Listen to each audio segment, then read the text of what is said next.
السلام علیکم ورحمۃ اللہ وبرکاتہ۔ آج کی حدیث ہے 126 صحیح بخاری سے۔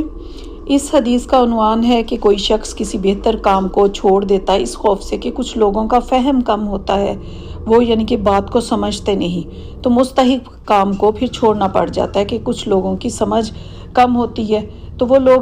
کسی کو وہ کام کرتا دیکھ کر گناہ میں بھی مبتلا ہو سکتے ہیں، جیسے نبی کریم صلی اللہ علیہ وسلم نے لوگوں کو قبروں کی زیارت سے منع فرمایا تھا۔ حالانکہ قبروں کی زیارت مستحب ہے، کیونکہ قبروں کو دیکھ کر اللہ یاد آتا ہے، آخرت یاد آتی ہے، اپنا آخر یاد آتا ہے، رکت طاری ہو جاتی ہے۔ لیکن منع اس لیے کیا تھا کہ اس وقت نیا نیا دین سیکھ رہے تھے لوگ، اور لوگوں سے یہ خطرہ بھی تھا کہ کہیں قبر پرستی نہ شروع کر دے اور قبروں پر سجدے کرنے نہ شروع ہو جائیں۔ جب لوگوں کے اندر توحید پختہ ہو گیا تو پھر لوگوں کو اس مستحب عمل کی اجازت دے دی گئی تھی۔ امام بخاری یہ جو حدیث لائے ہیں اس کا بھی یہی مطلب ہے کہ بعض اوقات کچھ مستحب کام ترک کرنے پڑتے ہیں اس خوف سے کہ لوگ زیادہ سمجھ نہیں رکھتے اور وہ پھر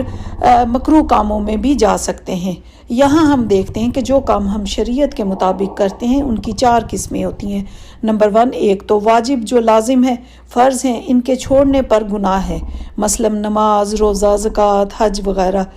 یہ سارے فرض امور ہیں۔ اور نمبر 2 آ جاتے ہیں مستحب امور، یہ وہ امور ہیں جو کریں تو ثواب ہے، نہ کریں تو گناہ نہیں، جیسے قبروں کی زیارت وغیرہ۔ اس طرح زکوٰۃ فرض ہے لیکن صدقہ مستحب ہے، زکوٰۃ نہ دیں گے تو گناہ ہے، صدقہ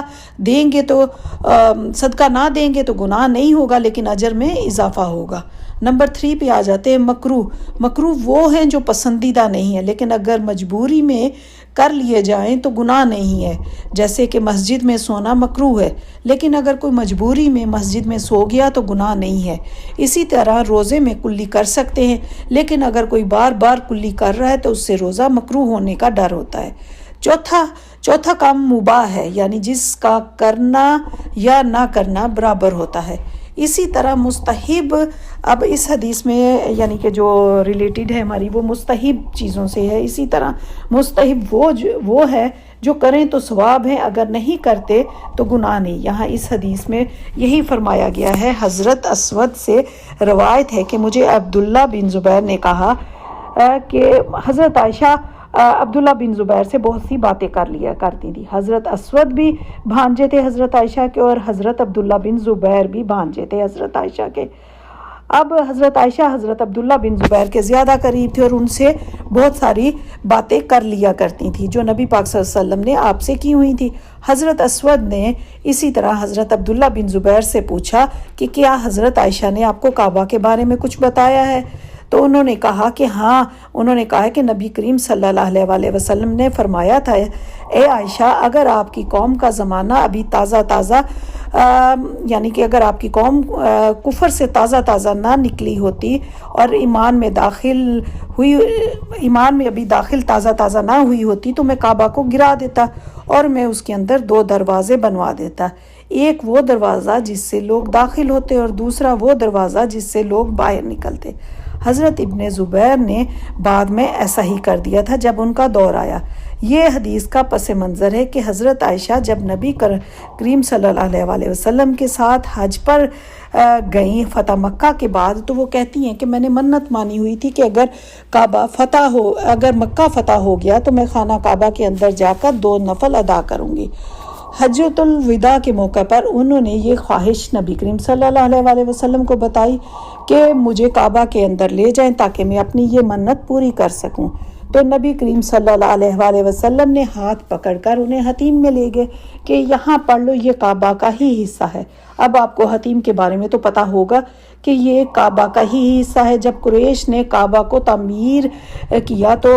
حلال رقم کم پڑ گئی، تو کعبہ کا یہ حصہ جو تھا اس کے اوپر چھت نہ ڈل سکی لیکن اس کے چھوٹی سی دیوار کر دی گئی اور یہ کعبہ کا ہی حصہ تھا، تو یہ اس کی تعمیر پوری نہ ہو سکی تھی اس وقت، تو اس لیے نبی کریم صلی اللہ علیہ وسلم نے فرمایا کہ یہاں پہ نفل پڑھ لو، یہ کعبہ کا ہی حصہ ہے۔ اور ساتھ یہ بھی فرمایا کہ اگر آپ کی قوم نئی جاہلیت سے نکلی ہے، اگر ابھی میں کعبہ کو ڈھا کر صحیح کروں گا تو یہ قوم سمجھے گی کہ یہ سب کچھ میں نے اپنے لیے کیا ہے، تعصب دوبارہ جاگ جائے گا، تو آپ صلی اللہ علیہ وسلم نے کہا کہ اگر یہ خطرہ نہ ہوتا تو میں کعبہ کو توڑ کر نیا بنواتا اور 2 دروازے رکھتا، ایک مشرق کی طرف اور ایک مغرب کی طرف، لیکن آپ صلی اللہ علیہ وسلم ایسا نہ کر سکے۔ لیکن عبداللہ بن زبیر رضی اللہ تعالیٰ عنہ نے اپنے دور حکومت میں کعبہ کی تعمیر جو تھی وہ دوبارہ کی اور کعبہ کے 2 دروازے بنائے اور حتیم کو بھی کعبہ کے اندر داخل کر دیا۔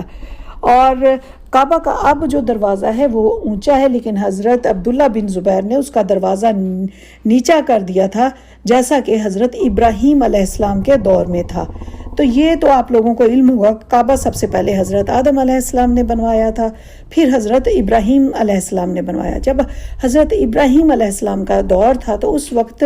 کعبہ کے نشان تک مٹ چکے تھے، لیکن تب اللہ تعالیٰ نے رہنمائی کی اور حضرت ابراہیم علیہ السلام اور حضرت اسماعیل علیہ السلام نے کعبہ کی دوبارہ تعمیر کی تھی۔ پھر اس کے بعد سیلاب سے یہ ڈھہ گیا تھا، جب قریش کا دور آیا تو قریش نے اس کو دوبارہ بنوایا تھا، تو قریش کے پاس حلال رقم کم پڑ گئی تھی، تو اس وجہ سے وہ حتیم کو بنایا گیا، لیکن اس کے اوپر چھت نہ ڈالی گئی۔ لیکن جب قریش نے بنوایا تھا تو اس نے ایک دروازہ بند کر دیا تھا اور صرف مشرقی دروازے کو کھلا رکھا تھا۔ تو حضرت عبداللہ بن زبیر کا جب دور آیا تو انہوں نے اس کے دوبارہ حضرت ابراہیم کے دور کی طرح 2 دروازے بنوا دیے تھے۔ لیکن جب حضرت ابراہیم کے بعد حجاج کا دور آیا تو وہ حجاج جو تھے وہ حضرت عبداللہ بن زبیر کے سخت دشمن تھے، انہوں نے ہی حضرت عبداللہ بن زبیر کو شہید کروایا تھا۔ تو اس شخص سے یہ کیسے برداشت ہو سکتا تھا کہ کعبہ کو عبداللہ بن زبیر نے بنوایا ہے، تو اس نے دوبارہ اس کو ڈھا کر قریش کی طرز پر تعمیر کر دیا اور کعبہ کا دروازہ دوبارہ اونچا کر دیا، ایک دروازہ جو مغربی دروازہ تھا اس کو بند کر دیا، حتیم کو پھر باہر نکال دیا۔ اس وقت جو کعبہ ہے یہ وہی ہے جو قریش کی تعمیر پر ہے۔ حجاج کے بعد جب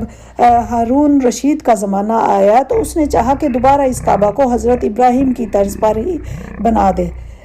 جیسا کہ حضرت عبداللہ بن زبیر نے بنوایا تھا، لیکن اس وقت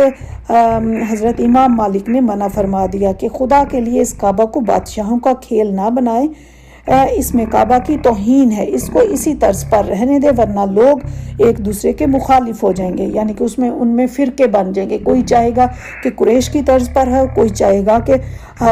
حضرت ابراہیم کی طرز پر ہو جائے۔ تو اس حدیث کا لب لباب بھی یہی ہے کہ نبی کریم چاہتے تھے اور مستحب بھی تھا کہ اس کعبہ کو حضرت ابراہیم علیہ السلام کی طرز پر بنوا دیں، مگر اس وقت لوگوں کی وجہ سے یہ نہ کر سکے۔ تو